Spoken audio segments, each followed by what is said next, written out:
Hello बच्चा party. क्या हाल चाल? बढ़िया, मस्त, मजे में। खैर मजे में तो कैसे होंगे, सामने एग्जाम खड़ा है बड़ा सा, जेई मेंस जनवरी अटेम्प्ट। ठीक है, तो मजे में तो नहीं होगे, ऐसा मैं मान रहा हूँ। लेकिन ठीक है, मजे में रहो। देखो खुश, देखो दुखी होके क्या कर लोगे, दुखी होके क्या कर लोगे। खुशी रहना चाहिए, खुश रह के मेहनत कर सकते हो। और वैसे भी आप लोगों का एम तो जे एडवांस है, ठीक है। जेई मेंस तो बीच का एक पड़ाव है बस, है ना। तो छोटा सा पड़ाव है, छोटा सा पड़ाव है, क्रॉस हो जाएगा।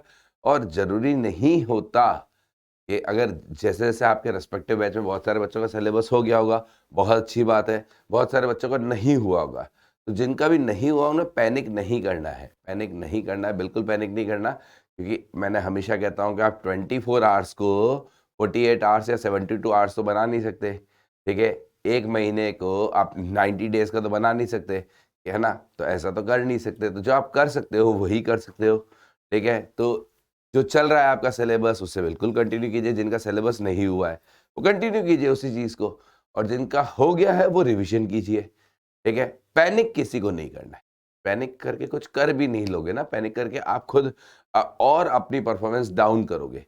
भाई पैनिक करके, भाई ऐसा हो नहीं सकता कि मान लीजिए 7 आवर या 8 आवर आपकी स्लिप नेसेसरी है मान लीजिए, तो ऐसा तो हो नहीं सकता कि अगले 30 दिन हम सोए ना, पागल हो जाओगे। तो ऐसा करना ही नहीं है, ये पागलपन हमें करना ही नहीं है। जो कर रहे हो बेहतर से करते जाओ, अभी आपके पास यही ऑप्शन है। और देखिए, ये पहली बार नहीं हुआ है कि एकदम से बम फूटा है, बहुत बार हुआ है। 2020 में हुआ, 21 में हुआ, सेशंस ऐसे डिले होते गए, ठीक है। तो ऐसा कुछ नहीं है, कई बार ऐसा हुआ है कि बच्चों का पहला जेईई मेंस में जहाँ तक उनका सिलेबस हुआ वो उसमें बेस्ट परफॉर्मेंस निकाल के आए। और उसके बाद आपके पास अप्रैल भी है, अप्रैल के बारे में भी सोचना नहीं है। लेकिन ये जेईई मेंस आप जितना सिलेबस कवर कर सकते हो अच्छे से, उतने से अच्छे से देना है। चलिए हम आते हैं माइंड मैप सीरीज पे। माइंड मैप सीरीज में ग्रेविटेशन हमें करना है। ग्रेविटेशन, ग्रेविटेशन में टॉपिक क्या क्या कवर करने हैं वो सब अपने आप ही आ जाएंगे, है ना। तो न्यूटन्स लॉज ऑफ ग्रेविटेशन से बात शुरू करेंगे। ग्रेविटेशन लॉ, तो न्यूटन के सर पे एप्पल गिरा था, तो न्यूटन ने जो ग्रेविटेशन लॉ दिया था, ठीक है, उसकी बात कर रहे हैं। ग्रेविटेशन लॉस के सन अर्थ के बीच में कैसे फोर्स लग रहा है, या कोई भी दो ऑब्जेक्ट्स के बीच में उनके मास के कारण जो ग्रेविटेशन अट्रैक्शन है, उसके लिए न्यूटन ने फॉर्मूला दिया था। क्या फॉर्मूला दिया था कि मान लीजिए दो पार्टिकल है, एक m1 और एक m2, एक m1 एक m2, ठीक है। ये दो पार्टिकल्स हैं, इनके बीच की डिस्टेंस है r, ठीक है। तो ये एक दूसरे पे अट्रैक्टिव फोर्स लगाएंगे, ये फोर्स अट्रैक्टिव होगा। ये फोर्स का फॉर्मूला होगा Gm1m2 by R square, Gm1m2 by R square, ठीक है। यहाँ G की वैल्यू क्या होगी, या G कहलाता है यूनिवर्सल ग्रेविटेशनल कांस्टेंट, ठीक है। यूनिवर्सल क्यों है इसकी बात भी कर लेता हूं, है ना। और इसकी डायमेंशन लिखना चाहो तो न्यूटन मीटर स्क्वायर पर केजी स्क्वायर, दैट्स ऑल। और क्या, मैंने भी यही देख के लिखी है, ठीक है। ये रहा, ये ग्रेविटेशनल कांस्टेंट कहलाता है यूनिवर्सल। यूनिवर्सल कैसे कि भैया चक्कर ये है कि जैसे इलेक्ट्रोस्टेट था, तो इलेक्ट्रोस्टेट में Q1 Q2 जो चार्जेस थे, तो किसी एक चार्ज पे जो नेट फोर्स होता है वो मीडियम पे डिपेंड करता है, एक्चुअली मीडियम भी फोर्स लगाता है, ठीक है। जबकि ग्रेविटेशन में ऐसा नहीं है, ठीक है। ग्रेविटेशन में फोर्स जो होता है, m1 पे लगने वाला नेट फोर्स या m2 पे लगने वाला नेट फोर्स मीडियम के कारण चेंज नहीं होता है, ठीक है। इसे यूनिवर्सल कांस्टेंट बोला गया है। वैल्यू उसकी 6.67 × 10⁻11 है, ठीक है। अब सम टाइम, कभी कभार ये ऐसे भी लिखा जाता है, कभी कभार ये ऐसे भी लिखा जाता है, ठीक है। बच्चे कहेंगे सर ये भी तो फॉर्म होती है, तो कौन सा सही है, ये वाला दोनों सही है। इसमें एक्चुअली ये माइनस सिर्फ डायरेक्शन को बता रहा है, माइनस सिर्फ डायरेक्शन को बता रहा है। देखिए जब भी हम आर की टर्म में बात करते हैं, जैसे Coulomb's law, K Q1 Q2 R square, या इस टाइप के जो फॉर्मूला है, जब भी हम आर की टर्म में बात करते हैं तो आर हमेशा आउटवर्ड होता है, आउटवर्ड होता है, आउटवर्ड, ठीक है। तो कूलम्स लॉ में आपने जो फॉर्मूला पढ़ते हो K Q1 Q2 R square, K Q1 Q2 R square, तो उसमें उसमें अगर दोनों चार्जेस पॉजिटिव लूम है, दोनों चार्जेस पॉजिटिव लूम है, तो फोर्स आउटवर्ड आता है। इसमें दोनों मासेस पॉजिटिव लेने पे इनवर्ड आ रहा है, तो बस ये माइनस ये बता रहा है डायरेक्शन वाइज ऑपोजिट है। ये भी गलत नहीं है, ये भी सही है, ये विद डायरेक्शन है, ये विद डायरेक्शन है। हम सिर्फ मैग्नीट्यूड की बात करें तो यही होगा, विद डायरेक्शन है। अगेन ये भी लॉन्ग रेंज फोर्स है, ये भी लॉन्ग रेंज फोर्स है, लॉन्ग रेंज फोर्स है, ठीक है। उसके बाद में ये भी कंजर्वेटिव फोर्स है, मतलब इसके अगेंस्ट आप जो भी काम करोगे वो ये से कंजर्व कर लेगा, कंजर्वेटिव फोर्स है, या इसका वर्क डन जो है वो पाथ पे डिपेंडेंट नहीं होगा। फिर ये भी सेंट्रल फोर्स है। अब बोलेंगे सर सेंट्रल मतलब, सेंट्रल फोर्स है, सेंट्रल या रेडियल फोर्स का मतलब होता है दो पार्टिकल्स के बीच में लगने वाला फोर्स। देखिए बहुत सरल सी परिभाषा है, दो पार्टिकल्स के बीच में लगने वाला फोर्स अगर उनकी लाइन जॉइनिंग पे लग रहा है, ये दो पार्टिकल्स हैं, इनके बीच में लगने वाला फोर्स अगर इनकी लाइन जॉइनिंग पे लग रहा है तो हम उसे बोलते हैं सेंट्रल फोर्स या radial force. Is it clear? मतलब किसी एक पॉइंट को, एक पार्टिकल को सेंटर मान लो तो दूसरा कहीं भी जाएगा। जैसे मान लीजिए मास यहाँ है, ये मास यहाँ है तो इस पर फोर्स इधर लगेगा। ये मास कहीं भी चला जाए इस दुनिया में, इस दुनिया में कहीं भी चला जाए, हमेशा इस पर फोर्स इसकी तरफ लगेगा। तो एक को पकड़ के अगर हम दूसरे की बात करें तो ऐसे, इज इट क्लियर? 100%। ठीक है, मतलब नॉट डिपेंड ऑन मीडियम है, नॉट डिपेंड ऑन मीडियम है, नॉट डिपेंड ऑन मीडियम। ठीक है, इज इट क्लियर? ये सारी इसकी बातें हैं, ये सारी बातें हैं। ऑलवेज अट्रैक्टिव है, अच्छा ऑलवेज अट्रैक्टिव है, अभी तक तो हमें अट्रैक्टिव ही मिला है, ऑलवेज अट्रैक्टिव। ठीक है, दोनों, क्योंकि भाई हम अपने लेवल तक की बात करें तो मास जो है पॉजिटिव ही होता है, तो हमेशा ये फोर्स अट्रैक्टिव ही आएगा। ठीक है, क्लियर? सेंट्रल का मतलब मैं समझा चुका हूं, एक को पकड़ के रखूं तो दूसरे पर हमेशा इसकी तरफ ही फोर्स लगेगा। ठीक है, क्लियर? अब इसमें अगला होता है हमारा इलेक्ट्रोस्टैटिक। इलेक्ट्रोस्टैटिक चैप्टर से बहुत कुछ यहाँ जेई पूछती है। इलेक्ट्रोस्टैटिक चैप्टर के सारे फॉर्मूले, वैसे तो एनसीईआरटी में ये 11th में पढ़ाया गया है, ठीक है, लेकिन 12th के पोर्शन में इलेक्ट्रोस्टैट पढ़ता है और इलेक्ट्रोस्टैट का बहुत कुछ यहाँ कॉपी होता है, और जेई भी करती है, जेई मेंस भी करती है, जेई एडवांस भी करती है। तो इलेक्ट्रो के, हमने इलेक्ट्रो में बहुत सारे ऑब्जेक्ट्स पढ़ रखे हैं, वो सारे ऑब्जेक्ट्स यहाँ आ सकते हैं और आए हैं। ठीक है, जैसे रिंग का इलेक्ट्रिक फील्ड, तो वैसे ही आप किसी रिंग का ग्रेविटेशन फील्ड लिख सकते हैं। डिस्क का इलेक्ट्रिक फील्ड तो वैसे ही यहाँ लिख सकते हैं। ठीक है, तो इस तरह से चीजें होंगी। तो इलेक्ट्रोस्टेट की तरह यहाँ भी कुछ चीजें डिफाइन होंगी। जैसे इलेक्ट्रोस्टेट में ई जो था आपका, ई वो इलेक्ट्रिक फील्ड इंटेंसिटी था, electric field intensity, electric field intensity, intensity. ठीक है, उसी की तरह हम यहाँ डिफाइन करेंगे, ठीक है, हमें डिफाइन करेंगे जी। ठीक है, जी, जी, क्लियर? या वैसे आप इसे जी लिखना चाहें या जी डैश लिखना चाहें, जैसे भी लिखना चाहें, ये ग्रेविटेशन फील्ड इंटेंसिटी है, gravitation field intensity, gravitational field intensity. ठीक है, field intensity same to same वहां की तरह ही, वहां आपका एक आता था वी, उसे हम बोलते थे electric potential, electric potential, electric potential. Same to same वैसे ही आप यहां भी एक टर्म डिफाइन करेंगे वी जी, वो होगा gravitational potential, gravitational potential, gravitational potential. ठीक है, सेम टू सेम चीजें इलेक्ट्रो जैसी ही है, क्योंकि अगर आप ध्यान से देखें तो दोनों फोर्सेस सेम है। ठीक है, वहां सब कुछ था, इलेक्ट्रोस्टैटिक पूरा बेसिस था K Q one Q two by R square पे, ये है G M one M two by R square. बस उसमें ये था लाइक चार्जेस होंगे तो रिपल्शन था, इसमें अट्रैक्शन होगा। ठीक है, क्लियर? बाकी सेम वैसा ही आएगा सब कुछ। तो इसमें बहुत सारे पॉइंट्स में लिखवाने वाला हूँ, बहुत सारे पॉइंट्स आने वाले हैं, बहुत सारे पॉइंट्स आने वाले हैं। वो पॉइंट्स क्या क्या है, चलिए तो इलेक्ट्रोस्टैट की बात कर लेते हैं। तो ये तो हो गया, ये वाली बात है। ठीक है, तो अब इलेक्ट्रिक फील्ड आया है, पोटेंशियल आया है, तो इन दोनों में रिश्ता भी आएगा। तो इलेक्ट्रोस्टैट में जो जो चीजें थी वो एज इट इज, या as it is copy paste है, as it is copy paste है।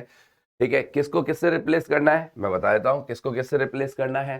तो इलेक्ट्रिक फील्ड को ग्रेविटेशन फील्ड से, इलेक्ट्रिक पोटेंशियल को ग्रेविटेशन पोटेंशियल से, उसके बाद में वहां आते थे चार्जेस आपके Q1 Q2, यहाँ रिप्लेस हो जाएंगे सीधे M1 M2 से, M1 M2 से। मैं रिप्लेसमेंट लिखता जा रहा हूँ। ठीक है, तो देखिए के Q1 Q2 by R square formula था ना, आप तो ये देखिए एक फॉर्मूला है के Q1 Q2 by R square, एक है जी M1 M2 by R square. ठीक है, लेकिन चक्कर यह है कि अगर मैं डायरेक्शन इन्वॉल्व करूँ तो ये माइनस हो रहा है। ठीक है, तो Q1 Q2 तो M1 M2 से होंगे। फिर आपके कई फॉर्मूले में लैम्डा सिग्मा रो आया था, जैसे डिस्क का इलेक्ट्रिक फील्ड की बात करूँ तो sigma by 2 epsilon not 1 minus cos theta होता है। तो कईयों में ये आया था, तो इसमें भी यही आएगा, बस इसके मायने बदल जाएंगे। इसका ये हो जाएगा यहाँ तक चार्ज पर यूनिट लेंथ, यहाँ हो जाएगा मास पर यूनिट लेंथ, यहाँ चार्ज पर यूनिट एरिया, यहाँ मास पर यूनिट एरिया। ठीक है, charge per unit volume, mass per unit volume. Are की जगह स्टिल आर आएगा, आर थीटा इन सब की जगह जो भी डायमेंशन थी वो वैसे ही आएंगी, same to same, same to same, सब कुछ सेम टू सेम। कहाँ चेंज आएगा, के किससे रिप्लेस होगा मुझे बताएंगे, के किससे रिप्लेस होगा, K is replace by minus G, minus G. अब बोलेंगे अब माइनस क्यों लिया आपने, डायरेक्शन क्या है, इसकी रिपल्सिव नेचर है, उसकी अट्रैक्टिव नेचर है, नेचर अलग अलग है। अगर दोनों चार्जेस सेम हो तो रिपल्शन है, और इसमें दोनों मासेस सेम हो तो अट्रैक्टिव है, ठीक है। तो k is replace by minus G, ठीक है। वेक्टर में वेक्टर फॉर्मूलेज जो है उसमें आप ये माइनस लेना चाहें या ना लेना चाहे कोई दिक्कत नहीं, क्योंकि वेक्टर फॉर्मूलेज में हमेशा माइनस का सिर्फ एक ही अर्थ होता है, एंड दैट इज डायरेक्शन। तो वेक्टर क्वांटिटीज में अगर माइनस लेना चाहे, जैसे मैंने यहाँ माइनस नहीं लिया, आप लिखना चाहे ठीक है, हमेशा रूल ही होता है। देखो फिजिक्स में दो चीजें हैं, वेक्टर स्केलर। स्केलर में साइन को हटाना गुनाह है, पाप है, वो पाप ना करें। वर्क डन -80 जूल और +80 जूल के बिल्कुल अलग अलग मतलब होते हैं, तो स्केलर में माइनस नहीं हटाते। लेकिन वेक्टर में माइनस का मतलब होता है डायरेक्शन, कि अगर आपने आगे डायरेक्शन मानी है और वो नेगेटिव आगे मतलब पीछे, ठीक है, दैट्स ऑल, इसके अलावा और कुछ नहीं। तो डायरेक्शन आप खुद मान लेते हैं तो सिर्फ मैग्नीट्यूड लेने की जरूरत होती है। तो k रिप्लेस होगा -g से। अब k के साथ अपना एक और भाई बंधु आता था, क्या, 1/4 पाई एप्सिलॉन नॉट। तो 1/4 पाई एप्सिलॉन नॉट को किससे रिप्लेस करोगे, -g से। तो एप्सिलॉन नॉट किससे रिप्लेस हुआ बताइए, एप्सिलॉन नॉट किससे रिप्लेस हुआ, -1/4 पाई g से, ठीक है। ये सारी चीजें ध्यान रखनी है आपको, सारी की सारी चीजें ध्यान रखनी है इसमें। अच्छा क्लियर, ये रहा। और खासकर स्पेशली किस में ध्यान रखना है, ये माइनस स्पेशली किस में ध्यान रखना है, स्केलर टर्म्स में। चलिए अब मैं स्टार्ट करता हूं। सबसे पहला तो ये सारे पॉइंट्स हो गए कि किसको किससे रिप्लेसमेंट करना है। चलिए पहला है, जैसे मान लीजिए दो पॉइंट चार्जेस थे, Q2 Q1, इनके बीच में तो दो पॉइंट मासेस ले लेता हूं, इनके बीच में जो फोर्स था that is K Q1 Q2 bye R², ठीक है। तो आप क्या करेंगे, K की जगह तो यहां फोर्स आ जाएगा -G M1 M2 bye R², ठीक है। या आप कह सकते हो और अगर आपने फोर्स की डायरेक्शन शो कर दी, तो आप यहाँ माइनस हटाने के हकदार हैं, बिल्कुल हटा सकते हैं आप इसे, क्योंकि यहाँ मैंने फोर्स की डायरेक्शन ड्रॉ नहीं की है, सिर्फ लिखा है मैग्नीट्यूड, यहाँ मैंने डायरेक्शन ड्रॉ कर दी, ठीक है। फिर पोटेंशियल जी आपको याद है, दो पॉइंट चार्जेस के बीच की potential K Q1 Q2 by R। तो K की जगह क्या लिखूंगा, -G Q1 Q2 की जगह M1 M2, तो यहाँ पोटेंशियल जी आएगी -G M1 M2 by R। इस माइनस को नहीं हटा सकते, ये माइनस नहीं हटेगा, ये माइनस तो रहेगा, क्योंकि मैं फिर बोल रहा हूँ ये कौन सी क्वांटिटी है, ये स्केलर है, ये वेक्टर है। वेक्टर में मैंने आपको दो चीजें लिखा दी, आप ये लिखो या ये लिखो, क्योंकि इसमें बड़ा कंफ्यूजन होता रहता है बच्चों को, क्या लिखे, दोनों सही है। इसमें मैंने डायरेक्शन शो कर दी इनवर्ट, तो सिर्फ मैग्नीट्यूड लिख रहा हूं, ठीक है, क्लियर। उसके बाद ठीक है, उसके बाद अच्छा, पीछे आपका सब कुछ है ही है इसमें। उसके बाद आपका आएगा, इसी के बाद है आपका पॉइंट मास। तो पॉइंट मास अगर मान लीजिए m है, इससे r डिस्टेंस पे इलेक्ट्रिक फील्ड, तो आपको पॉइंट चार्ज क्या आ रहा है, इलेक्ट्रिक फील्ड, ध्यान है आपने आउटवर्ड माना था, और ये E की वैल्यू कितनी आई थी, KQ बाई R², और इस पॉइंट पे पोटेंशियल क्या था, KQ बाई R, ठीक है। By one get one free offer है, इलेक्ट्रोस्टेट के साथ ग्रेविटेशन फ्री। तो इस चैप्टर को मेनली हम 3 पार्ट में डिवाइड करते हैं, इलेक्ट्रोस्टेट की कॉपी पेस्ट, उसके बाद में प्लेनेट, और फिर सैटेलाइट मोशन, दैट्स ऑल, ठीक है। तो ऐसे ही मास m अगर है, तो यहां से r डिस्टेंस पे ग्रेविटेशन फील्ड, अच्छा देखिए अगर मैंने g की डायरेक्शन ड्रॉ कर दी, अच्छा ग्रेविटेशन फील्ड मैं पिछले पेज पे लिख चुका हूँ, ग्रेविटेशन फील्ड इंटेंसिटी का सिंबल g है, तो g की वैल्यू लिखूंगा मैं gm बाई R²। मैंने माइनस क्यों नहीं लिया, क्लियर, क्योंकि मैं डायरेक्शन शो कर चुका हूँ। हाँ, पोटेंशियल में आप माइनस नहीं इग्नोर कर सकते, दैट्स ऑल। ये पॉइंट चार्ज के लिए हो गया, उसके बाद में ऐसा ही आपका इलेक्ट्रिक फील्ड और पोटेंशियल डिफरेंस में रिश्ता था -∫E.dr, ये दोनों बड़े खिलाड़ी है, इन दोनों का रिश्ता ये था। ये रिश्ता यहाँ क्या कहलाएगा, del Vg equal to -∫G.dr, that's all, बिल्कुल सही, वो के वो सेम टू सेम, ठीक है। उसके बाद में यहाँ फोर्स क्या था, याद है, फोर्स बराबर QE होता है, और पोटेंशियल एनर्जी बराबर होता है QV, and potential energy is equal to QV। Same यहाँ आएगा, फोर्स यहाँ जो ग्रेविटेशन फोर्स आएगा वो m/g आ जाएगा, m/g, यहाँ चार्ज इंटू E होता था, यहाँ चार्ज की जगह क्या लिखना है, m, पोटेंशियल एनर्जी m/v। अच्छा ये v वेलोसिटी नहीं है, पोटेंशियल है, Vg, clear, that's all, m/vg, clear. तो अगर आपको यहाँ पे पोटेंशियल निकालनी है, सेम इलेक्ट्रोस्टेट, ये इलेक्ट्रोस्टेट से जितना पोर्शन कॉपी होता है और जेई के सवाल है, ठीक है। उसके बाद में क्या क्या गॉस लॉ भी इसके लिए वैलिड है? बिल्कुल गॉस लॉ वैलिड है। गॉस लॉ क्या था मुझे बताएंगे? y is equal to minus integration E dot D A is equal to Q in by epsilon not, Q in by epsilon not. यहाँ क्या हो जाएगा मुझे बताएंगे? यहाँ y is equal to integration G dot D A, G dot D A is equal to, देखिए epsilon not की जगह क्या लिखना था मुझे बताएंगे? -1/4πg। अच्छा पिछले पेज पे लिखा है तो -4πg mn, ठीक है। अच्छा कई लोग इसमें ये माइनस नहीं लेते, आप बोलेंगे सर आपने तो कहा था स्केलर टर्म में तो माइनस आना चाहिए, बिल्कुल आना चाहिए। कई लोग नहीं लेते, वो सिर्फ इसलिए नहीं लेते, वो कहते हैं कि यार इसमें तो प्लस माइनस होता है कि चलो चार्ज की दो टाइप है, इसमें तो एक ही है, चलिए कोई बात नहीं, आप तो इसका मैग्नीट्यूड लिख सकते हैं, फ्लक्स तो ये आएगा और ये इन होगा। अच्छा लाइंस, इसकी लाइंस में दो लाइंस आती है, प्लस की अवे होती है, प्लस की अवे होती है, और माइनस की जो लाइंस होती हैं वो कैसे होती है मुझे बताएंगे? माइनस की लाइंस इनवर्ड होती है, माइनस की लाइन इनवर्ड्स होती है, ऐसे होती है, ठीक है, इस तरह से होती है, माइनस की लाइन ऐसे है, क्लियर। लेकिन इसमें सिर्फ प्लस मास की लाइन कैसे होगी? एम मास की, हमेशा उसकी तरफ, ठीक है ये पॉजिटिव मास, लेकिन इसकी लाइंस कैसे है मुझे बताइए? इसकी लाइंस नेगेटिव चार्ज की तरह, क्योंकि ये हमेशा अट्रैक्टिव फोर्स, एक्चुअली हमेशा अट्रैक्टिव फोर्स है, तो इसकी लाइंस ऐसी थी, इसकी लाइंस ऐसी है। Is it clear? 100%, ठीक है। तो ये इलेक्ट्रोस्टैट से कॉपी है, आप सारे फॉर्मूले वहां के यहाँ कॉपी कर सकते हो, सारे के सारे। सिर्फ क्या नहीं होगा? डाइपोल नहीं आएगा। अच्छा डाइपोल कैसे आ सकता है भैया? उसमें दो चार्ज होते हैं, एक प्लस एक माइनस, दो मास कहां से लाएंगे? एक प्लस और एक माइनस, माइनस मास कहां से लाएंगे? एक कंडक्टर नहीं आता कि भैया फ्री इलेक्ट्रॉन, तो फ्री मास नहीं होता, ठीक है, कि हम किसी ऑब्जेक्ट के पास में दूसरा मास लेके गए, उसका मास खिसक गया अंदर, ठीक है, नहीं, तो फ्री चार्ज। तो कंडक्टर और डाइपोल को छोड़ के बाकी सब पूरा के पूरा टॉपिक आप कर सकते हैं। इसमें जैसे अब सबका इलेक्ट्रिक फील्ड आप चाहें तो कॉपी, सबका इलेक्ट्रिक फील्ड एक बार जरूर देखें, ठीक है, सबका इलेक्ट्रिक फील्ड, ठीक है, सबका इलेक्ट्रिक फील्ड पोटेंशियल। जैसे मैं तो एक काम करता हूँ, मैं रिंग की बात कर लेता हूँ, ये चार्ज रिंग थी, ये चार्ज रिंग थी, ये चार्ज रिंग थी, ठीक है। तो चार्ज रिंग, मैं आपको एक डेमो दे रहा हूँ, चार्ज रिंग थी, इसमें चार्ज था Q, इसकी रेडियस थी R, इससे x डिस्टेंस पे E क्या था? E इधर आता है, E का फॉर्मूला होता है KQX by R square plus X square की पावर 3/2। ऐसे ही यहाँ पोटेंशियल कितना होता है? वो होता है KQ upon under root R square plus X square, ठीक है। अगर आपने इलेक्ट्रोस्टैट पढ़ रखा है पहले तो अच्छी बात है, नहीं पढ़ रखा तो कोई बात नहीं, ये पोर्शन तो इलेक्ट्रोस्टैट का कॉपी होता है, तो जब भी इलेक्ट्रोस्टैट पढ़ेंगे ये वाला पोर्शन देख लीजिएगा कि हाँ ये सारे फॉर्मूले ग्रेविटेशन में चिपक सकते हैं, और जेई ने चिपकाए हैं।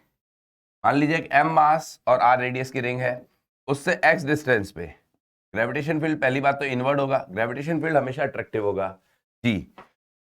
तो अब अगर मैंने डायरेक्शन शो कर दी है तो सिर्फ मैं मैग्नीट्यूड लिख रहा हूं, और ये क्या आएगा? k की जगह g q m, तो ये कितना आ जाएगा मुझे बताएंगे? G M X by R square plus X square की पावर। ऐसे पोटेंशियल क्या आएगा? पोटेंशियल में तो -7 रहेगा ही, -gm under root R square plus X square. अब देखिए इसमें कंफ्यूजन नहीं होना चाहिए, सर इसमें माइनस लिया, इसमें नहीं लिया। देखो ये वेक्टर क्वांटिटी है, अगर मैं डायरेक्शन ड्रॉ कर देता हूँ तो फिर माइनस नहीं लेता, अगर मैं जी ड्रॉ ही नहीं करता तो माइनस लिख देता। माइनस लिखता है इसका मतलब जिधर भी इसका इलेक्ट्रिक फील्ड है, अच्छा देखिए माइनस ऑलरेडी इन्वॉल्व हो गया है, इलेक्ट्रिक फील्ड आउटवर्ड है, इसका इनवर्ड है। स्केलर में तो डायरेक्शन होती नहीं, तो स्केलर में तो सीधा सीधा रूल है कि माइनस लिखना ही पड़ेगा, ठीक है। तो इस तरह से आप सारी चीजें कर सकते हैं, क्लियर। चलिए तो सारे फॉर्मूले कॉपी पेस्ट कर सकते हैं, डिस्क का, वायर का, शीट का, सबका, ठीक है। Is it clear? 100%। इसमें एक ज्यादा इंपॉर्टेंट चीज क्या है, ध्यान रखिएगा, इसमें एक ज्यादा इंपॉर्टेंट चीज क्या है? वो है सॉलिड स्पेयर। सॉलिड स्पेयर क्यों भैया? जितने प्लेनेट आप देखोगे, जितने प्लेनेट स्टार सब देखोगे, सब सॉलिड स्पेयर ही तो है। तो सॉलिड स्पेयर के फॉर्मूले हम कॉपी पेस्ट मार लेते हैं। सॉलिड स्पेयर, तो सॉलिड स्पेयर जो है, सॉलिड स्पेयर से बाहर और अंदर दो जगह आता है, बाहर और अंदर, ठीक है, सॉलिड स्पेयर। और इसकी रेडियस कितनी है सॉलिड स्पेयर की? आर रेडियस का सॉलिड स्पेयर है। इसके बाहर इलेक्ट्रिक फील्ड क्या होता था? इलेक्ट्रिक फील्ड, इसके बाहर इलेक्ट्रिक फील्ड होता था, एक तो सेंटर से अवे होता था। अच्छा डिस्टेंसेस सारी कहां से काउंट होती है? ऑलवेज कहां से? सेंटर से। या इलेक्ट्रिक फील्ड जैसे पॉइंट मास का होता है, और पोटेंशियल KQ/R। सरफेस पे बात करूं तो इलेक्ट्रिक फील्ड के Q by capital R square, बस स्मॉल आर की जगह कैपिटल आर रख दो, और पोटेंशियल के क्यू बाई कैपिटल आर। ठीक है, अंदर बात करूं तो अंदर वाले फॉर्मूले जनरली बच्चों को याद नहीं रहते, इसीलिए मैं लिख रहा हूं, क्योंकि सबसे इंपॉर्टेंट सॉलिड स्फीयर है, तो मैंने कहा चलो कम से कम इसके फॉर्मूले तो मैं लिख ही दूं, आपका इलेक्ट्रो भी रिवीजन हो जाएगा। तो के क्यू, अच्छा इसमें चार्ज क्यू है, और ये डिस्टेंसेस सेंटर से डिस्टेंस आ रही है, K Q R by R cube, और पोटेंशियल का फॉर्मूला जो याद नहीं रहता बच्चों को, ठीक है, K Q by 2 R cube, 3r square minus R square, ये फॉर्मूला याद नहीं रहता है, आप लोगों को याद करना चाहिए। ठीक है, क्योंकि जेई इस पे कई बार क्वेश्चन पूछ चुके हैं, अंदर पोटेंशियल कितना होता है। तो वैसे ही अगर सॉलिड स्फीयर में यहां बात करूं ग्रेविटेशन में, यहां बात करूं ग्रेविटेशन में, सरफेस पे अंदर, अच्छा डिस्टेंसेस में फिर कहां से लूंगा, सॉलिड स्फीयर है तो अच्छा देखिए जेई वाले कई बार हमें बेवकूफ बनाएंगे, वो डिस्टेंसेस कहां से देंगे, सरफेस से, हम लेंगे सिर्फ सेंटर से। यहाँ ग्रेविटेशन फील्ड, अच्छा ग्रेविटेशन फील्ड ऑलवेज किधर होगा मुझे बताएंगे, ग्रेविटेशन फील्ड हमेशा, ग्रेविटेशन फील्ड की डायरेक्शन किधर होगी मुझे बताएंगे, टुवर्ड्स सेंटर। आप कहीं भी चले जाइए, ग्रेविटेशन फील्ड की डायरेक्शन टुवर्ड्स सेंटर होगी, हमेशा टुवर्ड्स सेंटर। अब मैं इसके फॉर्मूले लिख रहा हूँ, डायरेक्शन में शो कर चुका हूँ तो इसका आएगा, इसका क्या था, K Q by R square, तो इसका आएगा G M by R square. यहाँ सरफेस पे, सॉरी ई नहीं, जी, जी कितना आएगा मुझे बताएंगे, G M by capital R square, और इनसाइड कितना आएगा, इनसाइड आएगा, आप वहां के formula as it is copy कीजिए, जी एम, इसका मास एम मान रहा हूं, एक ही सिंबल लेके चलता है, G M R by R cube. ठीक है, पोटेंशियल बाहर, पोटेंशियल में तो साइन इग्नोर नहीं कर सकता, minus G M by R, surface पे minus G M by capital R, अंदर वाला फॉर्मूला, और जे एडवांस वाले कई बार यूज कर चुके हैं, एडवांस वाले खासकर, minus G M by 2 R cube, 3r square minus R square. तो मुझे लगता है कि आपको कन्वर्जन क्लियर है, आपको कन्वर्जन क्लियर है। सॉलिड स्फीयर का मैंने इलेक्ट्रो लिख दिया, सॉलिड स्फीयर का मैंने ग्रेविटेशन लिख दिया, यहाँ भी सॉलिड स्फीयर है, यहाँ भी सॉलिड स्फीयर है, क्लियर। अब अगला आता है हमारा इसमें, अब हमने ये इलेक्ट्रो का कॉपी पेस्ट खत्म किया, अब वेरिएशन ऑफ जी आता है, अगला आता है वेरिएशन ऑफ जी। जी मतलब कि जी मतलब है कि ग्रेविटेशन फील्ड इंटेंसिटी कैसे वेरी कर रही है, variation of G of planet, ठीक है, variation of G of planet, planet का जी कैसे वेरी कर रहा है। तो मान लीजिए अर्थ है, ये अर्थ है, ब्लू है पानी पानी, अर्थ, ये रेडियस है आर, ये रेडियस है आर, ये आर रेडियस, ठीक है, ये आर रेडियस हो गई, ये आर रेडियस है, ठीक है। अर्थ पे जी की वैल्यू निकालनी है सबसे पहले तो मैं सरफेस पे बात करता हूँ, ठीक है, सरफेस पे। अच्छा हम कहाँ बात करेंगे, 3 जगह बात करेंगे, एक तो एच हाइट पे, एक एच हाइट पे, एक डी डेप्थ पे, एक डी डेप्थ पे, और एक सरफेस पे, 3 पॉइंट्स पे बात करने वाले हैं हम, ठीक है। तो 3 पॉइंट्स पे, तो सबसे पहले on surface, on surface, on surface, on surface, on surface G की वैल्यू क्या होगी, जी मतलब आप अभी जो सॉलिड स्फीयर के फॉर्मूले लिखे बस वही एज इट इज याद रखना है, G M by R square, G M by R square, that's all, G M by R square, ये याद रखना है। ये कहां पर वैल्यू है इसकी मुझे बताएंगे, सरफेस पे, is it clear, that's all. इसकी वैल्यू अर्थ के लिए कितनी होती है, फॉर अर्थ, फॉर अर्थ इसकी वैल्यू कितनी होती है, अर्थ के लिए वैल्यू होती है nearly 9.82 metre per second square, 9.82 metre per second square, या 9.8 कह लीजिए, हम तो 10 लेते हैं generally, G M by R square. यहाँ एम क्या है ध्यान रखिएगा, एम क्या है मतलब mass of earth, mass of earth, और आर क्या है, यहाँ आर क्या है, ये मास ऑफ अर्थ, और आर है रेडियस ऑफ अर्थ। तो अर्थ की रेडियस, अच्छा किसी भी प्लेनेट के लिए लगा सकते हो, मैं ये नहीं कह रहा कि अर्थ के लिए, किसी भी प्लेनेट के लिए अर्थ की रेडियस होती है 6400 किलोमीटर, मतलब रफली, ठीक है। चलिए उसके बाद ये तो हो गया, अब हम हाइट पे जाएंगे और डेप्थ पे जाएंगे। एक चीज याद रखिएगा, जेई कई बार ऐसे सवाल दे चुकी है, और कई बार जैसे इस बार भी सवाल आया, जे एडवांस का सवाल था इस साल 2022 का सवाल था, एस्केप वेलोसिटी 2 प्लैनेट्स की कंपेयर करनी थी, तो वैसे जी 2 प्लैनेट्स का कंपेयर करना आ जाता है सवाल, इस टाइप के सवाल आते रहते हैं। तो आप देखिएगा कई बार वो डेंसिटी देते हैं, मास नहीं देते।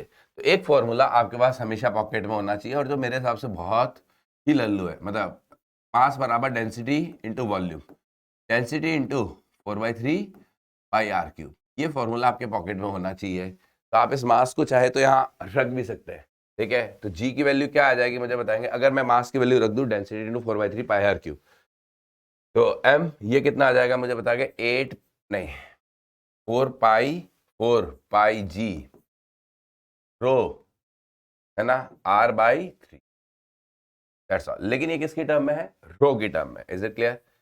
अब एट हाइट h, ठीक है, एट हाइट h, ठीक है, एट हाइट h पे क्या होगा ध्यान रखिएगा, h हाइट पे, ठीक है। अच्छा g सरफेस पे जो वैल्यू है ना उसको मैं g मान रहा हूँ, और जो ऊपर वैल्यू है मैं उसको g डैश मान रहा हूँ, यहाँ और यहाँ वैल्यू उसको मैं g डैश मान रहा हूँ। डैश मतलब सिंबल, ताकि कंफ्यूजन ना हो आपको। यहाँ वैल्यू को g डैश और यहाँ g डैश, ठीक है। तो अगर मैं यहाँ लिखूँ तो g डैश क्या आएगा मुझे बताएंगे? इसकी सेंटर से, देखिए हमारे सॉलिड स्फीयर के सारे फॉर्मूले सेंटर से चलते हैं, तो इसकी सेंटर से डिस्टेंस कितनी है? r। तो यहाँ आएगा GMR/RQ, सॉरी आउटसाइड बात कर रहे हैं ना, तो GM/r²। स्मॉल r को क्या लिख सकता हूं मैं? स्मॉल r को क्या लिख सकता हूं? यहां लिख सकता हूं मैं r+h। क्यों भाई? सेंटर से डिस्टेंस है ना, तो सेंटर से डिस्टेंस को क्या लिख सकता हूं? अर्थ की radius plus height, that's all. तो GM/r+h, ठीक है। अब यहां से अगर मैं r कॉमन ले लूं तो ये बचा GMR², और यहाँ बचा 1 + h/r की पावर -2। अच्छा इसको ऊपर ले आया एक स्टेप, इसको क्या लिख सकता हूँ मुझे बता? GM/r² को क्या लिख सकता हूँ? इसको मैं लिख सकता हूँ g, g 1 + h/r। ये वेरिएशन है, ये वेरिएशन है, ठीक है। लेकिन अब अगर for h is much less than r, देखिए ध्यान रखिएगा, ये तभी वैलिड है जब मैंने, देखिए कोई भी चीज कभी वैलिड होगी जब आगे जो चीज लिखी हो वैलिड हो। जब मैंने ये स्टार्टिंग स्टेटमेंट कंसीडर करते हुए h की वैल्यू अगर r से बहुत छोटी है, h की वैल्यू r से बहुत छोटी है, तब मैं बाइनोमियल एक्सपेंशन कर रहा हूं। फिर बोल रहा हूं, जेई ने पूछा 2r हाइट पे g की वैल्यू बताओ, तो आपको तो ये याद होना चाहिए, ये याद होना चाहिए, ये 2r हाइट पे, 2 कैपिटल R हाइट पे, तो याद रखिए, ठीक है। अच्छा वो हाइट देते हैं तो आप सेंटर से डिस्टेंस के लिए क्या करेंगे? कैपिटल R जोड़ दीजिएगा, दैट्स ऑल। अब इसमें मैं क्या कर सकता हूं? अगर h की वैल्यू r से बहुत छोटी है तो g, बाइनोमियल एक्सपेंशन लगाऊंगा तो ये -2 आ जाता है आगे, -2h/r, दैट्स ऑल। ये है, लेकिन ध्यान रखिएगा कब, ये कब है? फॉर स्मॉल h, ये सब जगह नहीं लगेगा, नॉट फॉर मतलब high value, not for high value of h। अब बोलेंगे सर हाई वैल्यू कैसे पता करेंगे?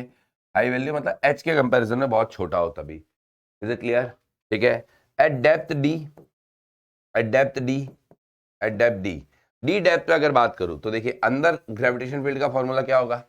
डेप्थ d है। अच्छा डेप्थ भी कहां से काउंट होगी? सरफेस से, और हाइट भी कहां से काउंट होगी? सरफेस से। तो डेप्थ, तो सेंटर से डिस्टेंस बता सकते हो कितनी होगी? अच्छा हमारे सारे फॉर्मूले कहां से लगते हैं? सेंटर से। तो सेंटर से डिस्टेंस कितनी होगी मुझे बताएंगे? ये वाली डिस्टेंस क्या r-d नहीं हो जाएगी? ये वाली डिस्टेंस r-d, ये स्मॉल r की वैल्यू, ठीक है। तो फॉर्मूला लिख रहा हूं GM स्मॉल r/r³। अच्छा सॉलिड स्फीयर इसीलिए पीछे देख लीजिएगा, तो GM r-d/r³। यहां इसे मैं लिख सकता हूं GM/r², 1 - d/r। Is it clear? हाँ या ना? पक्की बात? GM/r² को क्या लिख सकता हूं? g। अच्छा ये g स्पेशल क्या है? सरफेस पर वैल्यू को मैंने g मान लिया है, g 1 - d/r। Is it clear? है ना? मैं इसे नीचे लिख देता हूं, g डैश क्या आया? g 1 - d/r। ये भी ध्यान रख सकता हूं। अब अलग अलग डेप्थ पे मैं वैल्यू निकाल सकता हूं। अच्छा इसमें कोई अप्रोक्सीमेशन नहीं है, इसमें कोई अप्रोक्सीमेशन नहीं है। आप डी की वैल्यू आर तक ले जा सकते हो, अच्छा डेप्थ को आर तक ले जा सकते हो, ठीक है। अच्छा सेंटर पे कितना होगा? जी एट सेंटर, एट सेंटर कितना होगा? या जी डैश कह लेता हूँ 0। क्यों 0? क्योंकि अच्छा वैसे भी सेंटर पर ग्रेविटेशन फील्ड कितना आएगा? 0। हर मास अपनी तरफ अट्रैक्ट कर रहा होगा, इक्वल फोर्स है, ठीक है। या इसमें रख दीजिए, डी की जगह आर रख दीजिए, तो 1 - r/r, ये आ गया 0। या इलेक्ट्रोस्टैटिक्स से सोच लीजिए तो सेंटर पे इलेक्ट्रिक फील्ड 0 होता है, क्लियर? ये है वेरिएशन ऑफ जी। अब इसमें एक और आता है कि अगर अर्थ में टनल बना दी जाए तो, अगर टनल बना दी जाए, तो टनल इन अर्थ, ठीक है, इसके भी क्वेश्चन आते हैं कि if a tunnel is dug, ठीक है। ध्यान रखिएगा टनल है क्या? टनल आर पार है, पहली बात आर पार है, ठीक है। टनल टनल पहली बात तो स्मॉल क्रॉस सेक्शनल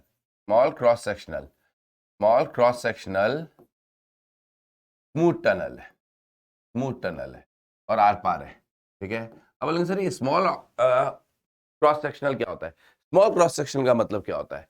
ठीक है, आप तो इतनी बड़ी बना रहे हो, अर्थ के आर पार कर रहे हो, इसकी तो जो लेंथ है आर और आर 2R 6400 किलोमीटर अर्थ की लेंथ है, तो ये तो 12800 किलोमीटर लंबी है। स्मॉल कैसे बोल रहे हो? स्मॉल क्रॉस सेक्शन बोल रहा हूँ। स्मॉल क्रॉस सेक्शन का मतलब क्या है? जैसे वाटरमेलन लीजिए, वाटरमेलन में एक स्ट्रॉ लीजिए, स्ट्रॉ या नीडल, बहुत पतली स्ट्रॉ, और उस वाटरमेलन से आर पार कर दो, उस वाटरमेलन से आर पार कर दो। ये वाटरमेलन है, एक स्ट्रॉ लीजिए, उसे आर पार कर दीजिए। अब वो जो स्ट्रॉ है ये स्मॉल क्रॉस सेक्शन, मतलब क्रॉस सेक्शन का में लेंथ बहुत ज्यादा हो सकती है। या एक बहुत बड़ा पहाड़ है, हमें सिर्फ ट्रेन निकालनी है, तो ट्रेन जितना क्रॉस सेक्शन हमने बनाया, अब वो हो सकता है पहाड़ से निकलने में 8 किलोमीटर लग गए, तो लेंथ कितनी भी हो सकती है, क्रॉस सेक्शन बहुत स्मॉल है।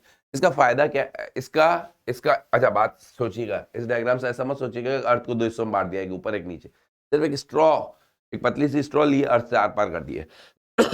ऐसा क्यों? क्योंकि अर्थ को मैं अभी भी सॉलिड स्फीयर मानूंगा। मैं ये नहीं मानूंगा कि वो जो स्ट्रॉ डाली है उसके कारण जो मास हटा है उसका कुछ इफेक्ट है, तो अभी भी मैं अर्थ का ग्रेविटेशन फील्ड को सॉलिड स्फीयर वाला ही मानूंगा। क्लियर? ठीक है, तो इसमें होता क्या है, if a particle is release from rest,